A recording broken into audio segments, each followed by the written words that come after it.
found it. ये उस समय की बात है जब पूरी दुनिया में गोल्ड रश का जुनून सवार था। हर कोई रातों रात अमीर बनने के सपने देख रहा था। आरयू डार्बी के अंकल भी इसी जुनून की गिरफ्त में आ गए। वे अपना घर बार छोड़कर पश्चिम की ओर निकल पड़े, इस उम्मीद में कि जमीन के नीचे छिपा सोना उनकी किस्मत बदल देगा। मेहनत और पहली चमक। महीनों की हाड़तोड़ मेहनत और धूल फांकने के बाद आखिरकार उन्हें एक चमकदार अयस्क ओर की नस दिखाई दी।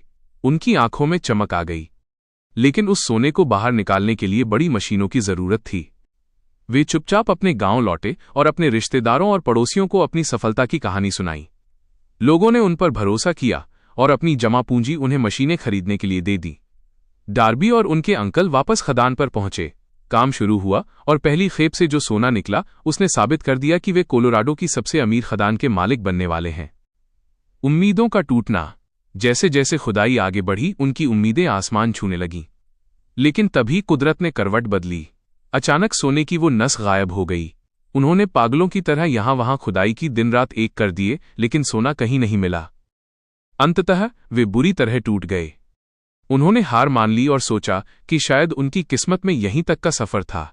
उन्होंने लाखों की मशीनरी मात्र कुछ सौ डॉलर में एक कबाड़ी को बेच दी और भारी मन से वापस घर लौट आए। कबाड़ी की समझदारी। वो कबाड़ी साधारण इंसान नहीं था। उसने मशीन खरीदने के बाद एक खनन इंजीनियर, माइनिंग इंजीनियर को बुलाया और खदान का मुआयना करने को कहा। इंजीनियर ने जमीन की परतों का अध्ययन किया और एक चौंकाने वाली बात कही। खदान के मालिक इसलिए असफल रहे क्योंकि उन्हें फॉल्ट लाइन्स की समझ नहीं थी। सोने की नस ठीक यहां से मात्र 3 फीट नीचे है। कबाड़ी ने वहीं खुदाई शुरू करवाई और सच में मात्र 3 फीट नीचे सोने का अथाह भंडार मिल गया। उस कबाड़ी ने डार्बी की एक छोटी सी गलती की वजह से करोड़ों की संपत्ति बना ली। डार्बी का नया जन्म।